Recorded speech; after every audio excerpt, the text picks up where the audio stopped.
प्रातःकाल ही दूसरे दिन रथ पर बैठकर मारीच के पास रावण जाता है। जिस रथ पर बैठ करके रावण जाता है उस रथ में घोड़े नहीं जुते हुए थे, गधे जुते हुए। वाल्मीकि जी कहते हैं खर युक्तेन रावण, उसमें खर माने गधे, और बड़े बड़े महाराज बड़े विलक्षण थे सब। तदेव मुक्ता प्रययौ खर युक्तेन रावण, गधों से जुते हुए रथ में बैठकर रथेनादित्य वर्णेन दिशः सर्वा प्रकाशयन्, और जिस रथ पर बैठ करके रावण जा रहा था उस रथ के प्रकाश से दिशाएं प्रकाशित हो रही थी। रावण भी साधारण नहीं था महाराज, और जो कुछ उसने पाया था अपने जीवन में तपस्या से ही पाया था। तपबल विप्र सदा वरियारा, तपस्या कमी उसकी यही थी कि मानवता का विरोधी था, अहंकारी था, और भी अनेक दुर्गुण थे, लेकिन तपस्या से साधना से उसने बहुत कुछ जीवन में अर्जित किया था। दिव्य तेजोमय रथ पर बैठ करके रावण जब चला, मारीच के पास पहुंचा और जाकर के मारीच से कहता है तुम माया मृग बनो, मैं सीता का हरण करना चाहता हूं। रावण की बात सुनकर के मारीच ने तुरंत रावण को समझाया। मारीच ने कहा लंकेश, पहले तो तुम ये बताओ कि ये सीता हरण करने की योजना तुमको किसने बताई, ये काम करने की प्रेरणा तुमको किसने दी? रावण ने कहा क्यों? मारीच ने कहा जिस किसी ने तुमको ये प्रेरणा दी है निश्चित रूप से वो तुम्हारा शत्रु है, वो तुम्हें ऐसे नहीं जीत सकता, लेकिन तुमको ऐसी सलाह वो दिया है कि इस सलाह के कारण तुम स्वयं विनष्ट हो जाओगे। मारीच ने कहा प्रोत्साहयति यश्चत्वाम सच शत्रुर असंशयम, जिसने तुमको सीता हरण का प्रोत्साहन दिया वो तुम्हारा शत्रु होगा, क्योंकि वो तुमको ऐसे तो नहीं जीत पा रहा है, लेकिन तुमको ऐसी सलाह दे रहा है कि तुम इस सलाह को मानकर स्वयं विनष्ट हो जाओगे। इसलिए लंकेश, राम से शत्रुता मत लो, चुपचाप लंका लौट जाओ। तुम स्वेषु दारेषु रमस्व नित्यम, तुम अपनी पत्नियों के साथ लंका में रमण करो। रामस्य भार्यो रमताम वनेषु, और रघुनंदन अपनी पत्नी सीता के साथ वन में विहार करें, और ये सीता हरण का संकल्प तुम त्याग दो, इसी में तुम्हारी भलाई है। मारीच के इस कथन को सुनकर के रावण मान गया और लंका लौट गया। वाल्मीकि जी कहते हैं कि एवं मुक्तो दशग्रीवो मारीचेन स रावणः, मारीच के कहने पर रावण मान गया। न्यवर्तत पुरीम लंकाम, अपनी लंका को लौट गया। विवेश च गृहोत्तमम, और जाकर के अपने लंका में आनंद पूर्वक रहने लगा। सीता हरण की योजना उसने त्याग दी, लेकिन तब तक शूर्पणखा पहुंच गई लंका।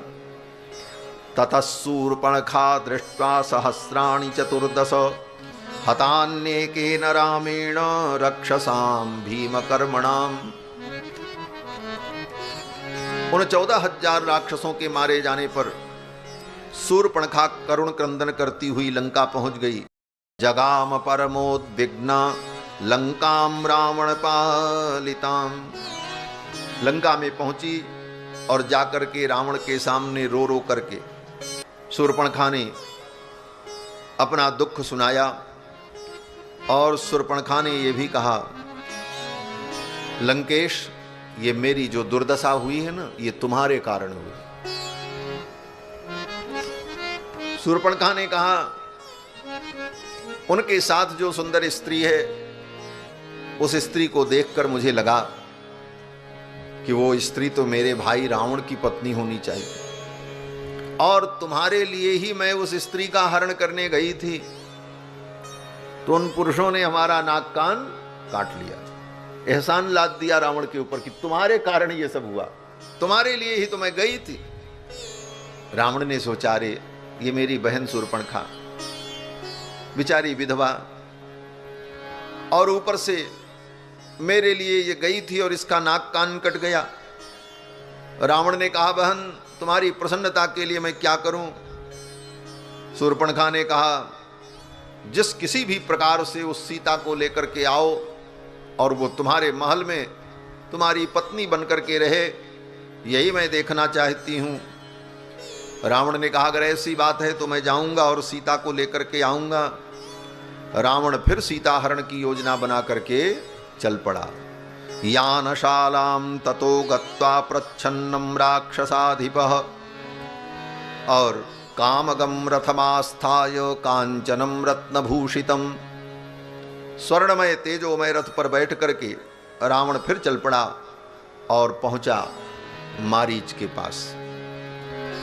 मारीच तो बेचारा साधु हो गया था, पूरा पक्का साधु बन गया था महाराज।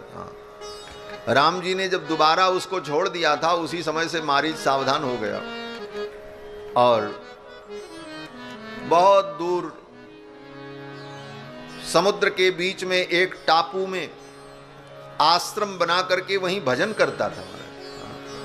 वाल्मीकि जी कहते हैं कि ददर्श आश्रम एकांते पुण्य रम्य वनांतरे। रावण जब पहुंचा है तो अपने आश्रम में बैठा था मारी।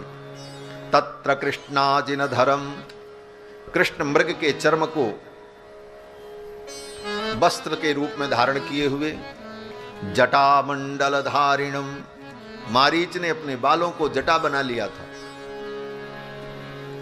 तपस्वी बन गया था।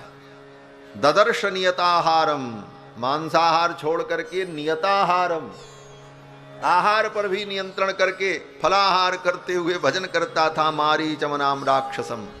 ये परिवर्तन मारीच के अंदर इतना बड़ा क्यों आया? बोले भगवान श्री राम का स्मरण करने के कारण। यह स्मरेत पुंडरीकाक्षम सबाहिजाभ्यंतर शुचि ही। जो भगवान का स्मरण करता है तो भीतर से पवित्र हो जाता है, बाहर से पवित्र हो जाता है, भीतर बाहर से वो पवित्र हो जाता है। भगवान के स्मरण से अंतःकरण शुद्ध होता है। बोले मारीच भगवान का स्मरण क्यों करता था? बोले प्रेम से तो नहीं करता था, लेकिन भय के कारण बार बार भगवान को वो स्मरण करता था। मारीच की तो ये दशा थी कि मारीच के सामने अगर कोई कह दे रथ, तो र कहते ही उसे डर लगता था, राम तो नहीं आ गए। रकार का उच्चारण होते ही राम जी का भय व्याप्त हो जाता था उसके अंदर, इतना भयभीत था। तो भय के कारण ही बार बार भगवान का स्मरण करता था, इसलिए उसके जीवन में धीरे धीरे पवित्रता आ गई थी। रावण पहुंचा और रावण ने देखा वो तो तपस्या में लगा था। मारीच ने कहा देखो लंकेश, अगर तुम मुझे जीवित देखना चाहते हो तो ये राम जी की कथा बंद करो, नहीं तो मैं मर जाऊंगा। तस्य राम कथाम श्रुत्वा मारीचस्य महात्मनः शुष्कम संभवत वक्त्रम। मारीच के ओंठ सूख गए राम जी का नाम सुन करके, क्योंकि राम जी ने एक बार मारा था बाण तो जाकर के 100 योजन दूर गिरा था, दोबारा किसी प्रकार बच गया था। तिबारा रावण ले जाने को तैयार है, बोले चलो सीता हरण करना, तुम साथ में मृग बन करके चलो। भय के कारण मारीच के ओंठ सूख गए। वाल्मीकि जी कहते हैं शुष्कम समभवत वक्त्रम परित्रस्तो बभूवः। मारीच परित्रस्त हो गया। ओष्ठौ परिलिहन शुष्कौ। मारीच के ओंठ इतने सूख गए कि बार बार अपने ओंठों को भिगोने के लिए अपने जीभ से चाटने लगा। जैसे हम आप ओंठ सूख जाता है तो बार बार जीभ उस पे जाकर के मालिश करती है जिससे ओंठ का सूखापन दूर हो जाए। मारीच भी बार बार अपने ओंठों को चाटने लगा, क्योंकि राम जी का नाम सुन करके उसके ओंठ सूख गए।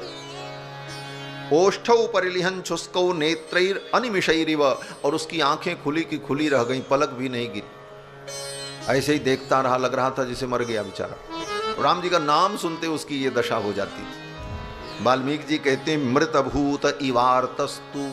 मृतभूत इवार्तस्तु, जैसे कोई व्यक्ति मर जाए, न हिले न डुले न उसकी पलक गिरे, ये स्थिति मारीच की हो गई। रावणम समुदैक्षत। और रावण को ऐसे ही देखता रहा। रावण ने कहा मारीच तुम्हें माया मृग बनना है और ये कार्य तुम्हें करना है। मारीच ने बहुत समझाया। मारीच ने कहा यदिच्छसि चिरम भोक्तुम मा कृथा राम विप्रियम। अगर चिरकाल तक तुम सुख भोगना चाहते हो तो राम से विरोध मत करो।